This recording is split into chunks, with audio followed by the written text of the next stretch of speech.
নমস্কার বন্ধুরা, নন্দিনী সিম্পল কুকে আপনাদের সবাইকে জানাচ্ছি স্বাগত। আজ আমি বানাবো দারুণ সুস্বাদু একটি ইভিনিং স্ন্যাক্স রেসিপি। হঠাৎ করে সন্ধ্যাবেলা যদি কিছু খেতে মন চায়, ঝটপট করে এই রেসিপিটি বানিয়ে নিতে পারেন। একদমই নতুন একটি রেসিপি, যেই দেখবে সেই অবাক হয়ে যাবে যে এত সুন্দর রেসিপিটি কিভাবে তৈরি করা হয়েছে। আজকের রেসিপি ভালো লাগলে পুরো ভিডিওটা দেখার অনুরোধ রইল, আর লাইক কমেন্ট শেয়ার করতে ভুলবেন না। তাহলে চলুন বন্ধুরা, রেসিপিটি দেখে নেওয়া যাক। আজকের এই রেসিপিটি তৈরি করার জন্য প্রথমে এদিকে নিয়ে নিয়েছি আমি আলু খোসা ছাড়িয়ে ধুয়ে পরিষ্কার করে নিয়েছি। আর কয়েকটা আলুকে আমি পাতলা করে স্লাইস করে কেটে নিয়েছি। একটা আমি কেটে দেখিয়ে দিচ্ছি যে কেমন করে আলুটাকে কাটতে হবে। তো দেখো, আলুটাকে এরকম স্লাইস করে কাটতে হবে, খুব বেশি পাতলা বা খুব বেশি মোটা নয়। আলুটা কেটে নেওয়ার পরে এদিকে একটা বলে নিয়ে নিচ্ছি কাপ মেপে 2 কাপ সুজি। এখানে আমি 4 কাপ মেপে নিচ্ছি। 4 কাপটা মেপে নিলে তোমাদের বুঝতে সুবিধা হবে যে ঠিক পরিমাপ কতটা নিতে হবে। 4 কাপ মেপে 2 কাপ সুজি নেওয়া হয়ে গেল। এবারে এই সুজিতে অ্যাড করব দই। এখানে আমি ছোট চায়ের চামচ মেপে এখানে 5 চামচ মতো দই নিচ্ছি। 5 চামচ দই নেওয়া হয়ে গেছে। এবারে ব্যাটারটাকে একটু রেডি করার জন্য দিয়ে দিচ্ছি পরিমাণ মতো জল। জলের পরিমাণটা তোমরা যখন বানাবে নিজেরাই বুঝতে পারবে যে ঠিক কতটা দিতে হবে। খুব বেশি ঘন বা খুব বেশি পাতলা কিন্তু এই ব্যাটারটা হবে না।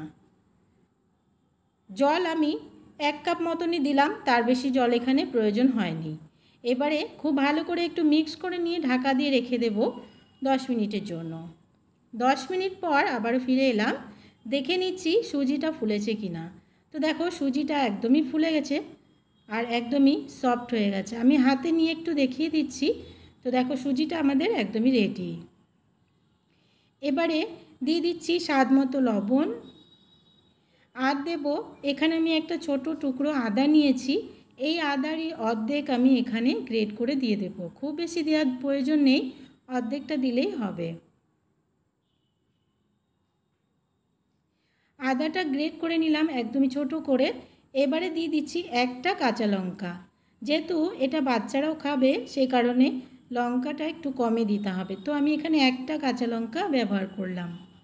লঙ্কাটাকেও আমি একদমই ছোট করে গ্রেট করে দিয়ে দিয়েছি। এবারে আবারও খুব ভালো করে একটু নাড়াচাড়া দিয়ে মিক্স করে নিচ্ছি। এবারে একটা হ্যান্ড উইস্কের সাহায্যে খুব ভালো করে সুজিটাকে একটু ফেটিয়ে নেব। ফেটিয়ে নিলে কী হবে, সুজিটা আমাদের আরও স্মুথ হয়ে যাবে। খুব ভালো করে একটু সময় নিয়ে ফেটিয়ে নিতে হবে। একদিক ঘুরিয়ে খুব ভালো করে সুজিটাকে স্মুথ করে একটু ফেটিয়ে নিলাম। এবারে দিয়ে দিচ্ছি একটা ছোট করে কেটে রাখা পেঁয়াজ। পেঁয়াজটাকে অবশ্যই একদমই ছোট করে কেটে নিতে হবে। পেঁয়াজটা দিয়ে আবারও খুব ভালো করে একটু মিক্স করে নিচ্ছি। এবারে দিয়ে দিচ্ছি একদমই কম, মানে হাফ টিস্পুন থেকেও একটু কম এখানে দিয়ে দিচ্ছি বেকিং সোডা। বেকিং সোডাটা কতটা নিয়েছি তোমরা দেখলে ঠিক এতটুকুই দিতে হবে, এর বেশি কিন্তু দেয়া যাবে না এই রেসিপির জন্য। এবারে আবারও খুব ভালো করে একটু নাড়াচাড়া দিয়ে নিচ্ছি। ব্যাটারটাকে একটু রেডি করে নিলাম। কতটা ফ্লাফি হয়ে গেছে দেখে বুঝতেই পারছো। ব্যাটারটা আমাদের একদমই রেডি হয়ে গেছে। এবারে এদিকে একটা কড়াই বসিয়ে কড়াইতে দিয়ে দিয়েছি তেল বেশ খানিকটা। এখানে 2 স্পুন মতো তেল আছে। খুব ভালো করে তেলটাকে একটু ব্রাশ করে দিলাম। এবারে যে আলুটা আগে কেটে রেখেছিলাম সেই আলুর স্লাইসগুলোকে এই কড়াইতে একটু সাজিয়ে সাজিয়ে দিয়ে দেবো।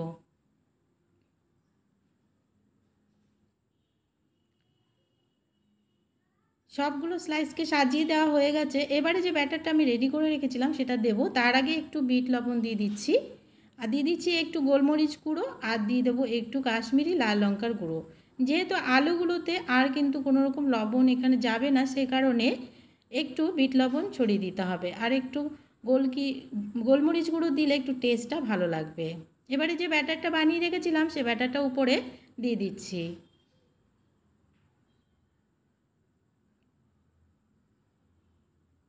ব্যাটারের ঘনত্বটা তোমরা দেখতেই পাচ্ছ, ঠিক এতটুকুই রাখতে হবে।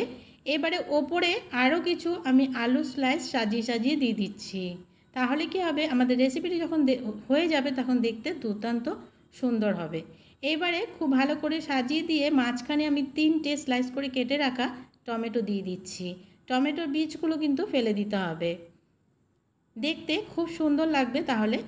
এবারে আবারও চারিদিকে আলুগুলো দিয়ে সাজিয়ে দিচ্ছি। আজকে একটু কথা বলতে প্রবলেম হচ্ছে, প্রচণ্ড পরিমাণে ঠান্ডা লেগেছে সেই কারণে। তো এবারে আবারও একটু উপর দিয়ে বিট লবণ আর যে গোলমরিচ গুঁড়োটা দিয়েছিলাম আগে সেটা, আর লাল লঙ্কার গুঁড়ো আমি ছড়িয়ে দিচ্ছি। এখানে কাশ্মীরি লাল লঙ্কার গুঁড়ো নিয়েছি শুধুমাত্র সুন্দর একটা কালার হওয়ার জন্য। ছড়িয়ে দেওয়ার পরে এবারে ঢাকা দিয়ে 10 মিনিট মতো সেদ্ধ হতে দেব। 10 মিনিট পরে আবারও ফিরে এলাম। এবারে ঢাকাটা সরিয়ে দেখে নিচ্ছি রেসিপিটি হয়েছে কি না। হলে তোমরা বুঝতেই পারবে, তোমরা যদি বানিয়ে থাকো দেখবে উপরটা পুরোপুরি ড্রাই হয়ে যাবে, তারপরেই কিন্তু এটাকে উল্টে দিতে হবে। কাঁচা থাকতে উল্টাতে যাবে না, তাহলে কিন্তু ভেঙে একদমই টুকরো টুকরো হয়ে যাবে। তো দেখো উপরটা পুরোপুরি ড্রাই হয়ে গেছে। এবার আমি দুটো হাতার সাহায্যে এটাকে উল্টে দিচ্ছি। একদমই সাবধানে একটু এই কাজটা করতে হবে যদি তোমরা পুরোপুরি রেসিপিটা এভাবে দেখতে চাও। এবারে দেখো উল্টে দিলাম, অপর পাশটা দেখো কতটা সুন্দর হয়েছে দেখতে, কতটা ভালো লাগছে, কতটা লোভনীয় হয়েছে দেখতে, তোমরা দেখে বুঝতেই পারছো। এই রেসিপিটি যদি তৈরি করো বাচ্চারা থেকে বড়রা সবাই অবাক হয়ে যাবে যে এই রেসিপিটি তোমরা কিভাবে তৈরি করলে। আবার একবার উল্টে দিলাম, এই পাশটাও খুব সুন্দরভাবে তৈরি হয়ে গেছে। একটু সেঁকে নিলাম ওই পাশটাকেও, না হলে টমেটোগুলো কাঁচা থেকে যাবে আর আলুটাও কাঁচা থেকে যাবে। খুব সুন্দরভাবে সেঁকে দুই পাশেই নামিয়ে নিলাম। রেসিপিটি আমাদের একদমই রেডি হয়ে গেছে। তোমরা দেখে বুঝতে পারছো কতটা সুন্দর আর লোভনীয় হয়েছে। বন্ধুরা, আজকের রেসিপিটি যদি ভালো লাগে একটা লাইক করতে ভুলবে না, অনেক অনেক শেয়ার করে দেওয়ার অনুরোধ রইল। আর নতুন বন্ধু আমার চ্যানেলে নতুন এসে থাকলে আমার চ্যানেলটিকে সাবস্ক্রাইব করে আমার পাশে থাকার অনুরোধ রইল। পাশে থাকা বেল আইকনটাকে প্রেস করে অল বাটনে ক্লিক করতে ভুলবে না, এ ধরনের রেসিপিগুলো তোমার কাছে পৌঁছে যাওয়ার জন্য সবার আগে। এবারে আমি একটু কেটে দেখিয়ে দিচ্ছি, আলুগুলো কিন্তু একদমই পুরোপুরিভাবে সেদ্ধ হয়ে গেছে আর ভেতরটা কত সুন্দর ফুলেছে, তোমরা দেখে বুঝতেই পারছো কতটা সফট হয়েছে। আর খেতে দুর্দান্ত টেস্ট হয় এই রেসিপি। একবার হলেও ট্রাই করার অনুরোধ রইল। যদি ট্রাই করে ভালো লাগে কমেন্টস করে জানাতে ভুলবে না। আজকের মতন এখানে শেষ করছি। সবাই ভালো থেকো, টাটা।